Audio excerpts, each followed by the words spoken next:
안녕하십니까. 젊은 선생님들에게 드리는 라떼 이야기. 이제 벌써 6번째 시간이 된 것 같습니다.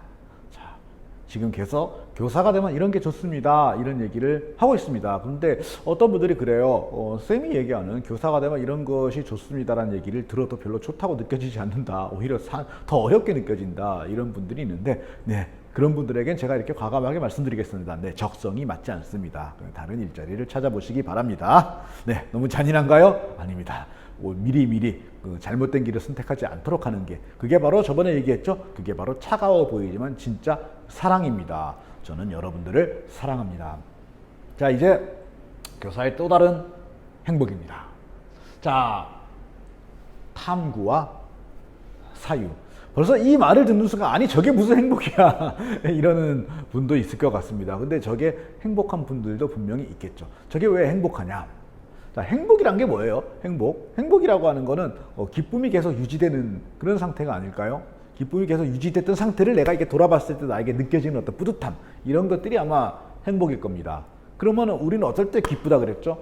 나의 역량과 힘이 점점 이게 커지는 걸 느낄 때 우리는 기쁨을 느낀다 그랬죠. 그러니까 그거를 계속해서 키워나가야만 우리는 행복할 수 있습니다. 그리고 내가 계속해서 키워나간다는 걸 의식할 수 있어야, 그러니까 나도 모르게 나의 역량이 자라는 그런 것이 아니라 내가 목적한 바대로 나의 역량을 계속 키워나갈 때, 그리고 그거를 확인할 수 있을 때 우리는 행복감을 느끼게 될 것입니다. 그럼 그게 저절로 될까요? 그럴 리가 없죠.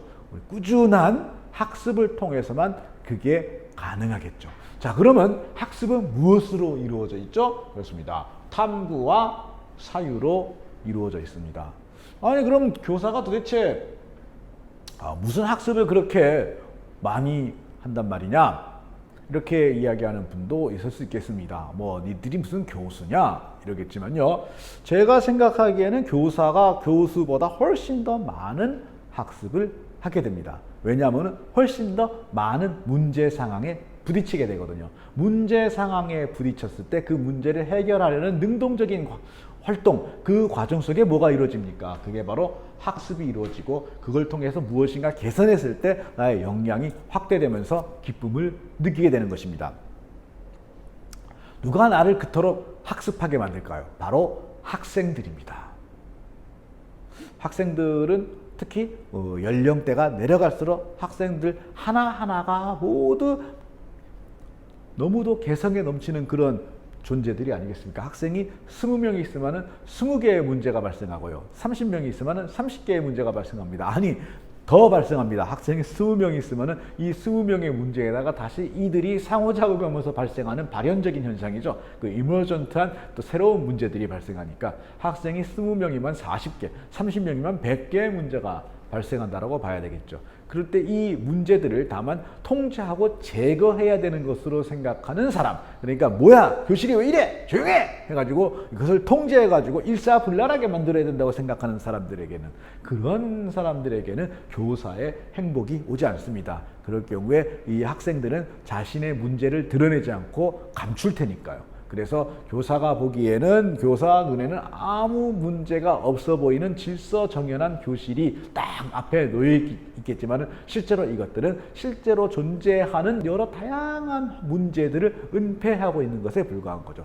또 교사 입장에서는 이게 결국은 획득할 수 있었던 수많은 학습과 개선의 기회를 그냥 날려버리는 것과 같은 결과를 가져오게 될 것입니다. 하지만 학생들 한 사람 한 사람의 개성을 인정하고 그들과 언제든지 열려있는 대화를 할 준비가 되어 있는 교사라면은, 이 교실이라고 하는 곳은 수많은 문제와 쟁점으로 가득한 삶의 용광로가 되는 것입니다. 그리고 그 속에서 계속해서 학생들과 대화하는 가운데서 이들의 문제를 찾고 문제를 해결해주고, 그 과정에서 나도 계속해서 그들의 문제를 해결하기 위해서 새로운 탐구를 하고 이러는 과정이 계속되는, 그래서 다 같이 성장하는 이런 경험을 1년, 2년, 3년 계속해온 교사라면은 그러한 삶을 돌아볼 때 기쁨과 행복으로 가득할 것이라는 이야기입니다. 그래서 여기에서 화두는 바로 대화가 되는 것이죠.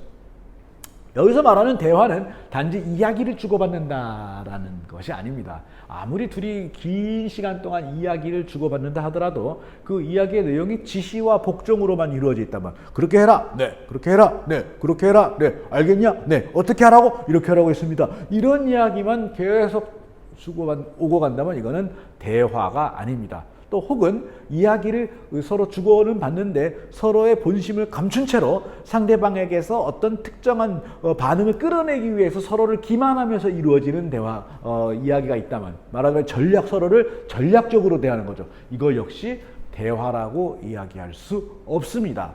대화라고 하는 것은 서로가 자신의 생각을 가감없이 솔직하게 드러내면서 상대방의 생각을 또 기꺼이 알고 싶은 상태에서 또 들으면서 이 이야기가 오고 가는 가운데 두 사람 모두 공동의 탐구자가 되어 현재 서로에게 문제가 되고 있는 것들을 해결해 나갈 때 이게 바로 대화가 되는 겁니다. 즉 대화라고 하는 것이 이루어지는 과정 자체가 바로 학습과 개선의 과정이 되는 거죠. 거꾸로 말하면 서로 이야기를 주고받는 가운데 학습과 개선이 일어나지 않았다면 그거는 대화가 아니라 그거는 수다인 겁니다. 수다. 대화와 수다는 다르다는 겁니다. 자, 근데 이 대화를 통해 가지고 학습과 개선이 이루어지려면 어떻게 해야 될까요?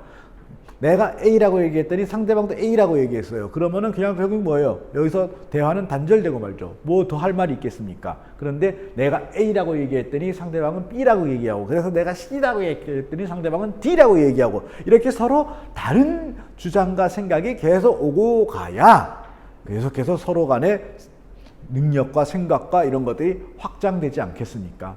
그렇다고 생각할 때 서로 다른 조건에서 서로 다른 생각을 가지고 있는 여러 사람들이 복합적으로 모여 있는 그러한 공간에서 이루어지는 대화가 가장 최고의 대화가 되는 겁니다. 그래서 저는 특목고등학교라든지 이런 식으로 학생들을 종류별로 잘라가지고, 정말 이런 표현하기 죄송하지만 학생들을 종류별로 분리해가지고 끼리끼리 모여놓는 그런 식의 교육에 굉장히 부정적이기도 한 것입니다. 네. 선생님들은 어떻습니까? 학생들 한 사람 한 사람을 고유의 생각과 세계를 가지고 있는 존재로 받아들이고 그들과 기꺼이 대화할 마음이 있으십니까? 그런 분들이라면 교직을 선택했다라고 하는 것은 굉장히 오랫동안의 행복의 길을 선택한 겁니다. 왜냐하면 학생들은 해마다 바뀌고요. 해마다 다른 학생들이 들어오고 그들은 해마다 계속되는 탐구와 사유의 거리를 가져올 겁니다. 그래서 교사는 원한다면 평생 탐구와 사유로 가득한 일생을 살아갈 수 있습니다. 평생 행복의 길이죠. 반면에 뭔가 어수선한 게 싫고 내가 그 아이들을 완전하게 내 품 안에서 통제해야만 직성이 풀리는 그런 분이라면은 이 교직 생활은 계속되는 반복에 불과할 겁니다. 그리고 류구송이 얘기했듯이 무언가 계속 반복된다라고 하는 것은 뭐냐? 바로 죽어 있다라는 뜻입니다. 살아있지 않다라는 뜻. 반복은 곧 죽음입니다. 그리고 학생들 입장에서도 남이 프로그램해 준 것을 따라하는 것, 그거는 결국 불행, 죽음 이런 것과 연결됩니다. 살아있는 게 아니죠. 예, 그리스 신화에 그 시지포스의 신화가 있지 않습니까? 시지포스에게 내려진 지옥의 벌이 뭡니까? 똑같은 행동을 반복하는 겁니다. 그리고 그 반복되는 행동도 본인이 선택한 게 아니라 미리 그렇게 하라고 정해진 대로 반복하는 거죠. 이미 정해진 행동, 이미 정해진 것들을 반복해야 되는 삶, 그것이 불행입니다. 끊임없는 다양성 속에서 계속해서 탐구와 개선을 반복해 나가는 그러한 삶, 그게 바로 행복한 삶입니다. 그래서 교사는 행복한 것이죠. 물론 꼭 행복만 있는 건 아닙니다. 어른들을 만나는 게 문제죠. 사실 어른들 간에 아이들과 사이에서처럼 그렇게 진솔한 대화를 하기도 어렵고요. 행복한 만남을 만드는 것도 쉽진 않습니다. 하지만요, 생각해보면은 직장 중에 서로 진솔한 대화를 나누면서 학습과 개선, 탐구와 사유를 통해서 같이 성장해 나가는 기회를 주는 직장이 얼마나 있습니까? 그나마 학교니까 학교니까 아이들과 함께 그럴 수 있는 시간이 주어지는 것입니다. 물론 저는 더 나아가서 교사와 교장, 교감들 사이도 우리가 바람하지 않는 이상적인 교사와 학생 관계처럼 그렇게 진실한 대화가 오갈 수 있는 그러한 학교가 되기를 바랍니다. 그리고 그런 학교를 만들기 위해서 나름 애를 쓰고는 있고요. 여러분 같은 분들이 계속해서 더 들어와 주신다면, 그래서 진짜 교사의 행복을 즐길 수 있는, 그리고 그걸 고맙게 생각할 수 있는 그런 분들이 들어와 주신다면 학교에서 그런 진실한 대화가 오가는 영역이 점점 넓어지지 않겠습니까? 그러면 그럴수록 여러분들이 살아가야 될 학교는 점점 더 행복한 공간이 될 것입니다. 자, 오늘 여기까지 말씀드리도록 하겠습니다. 고맙습니다.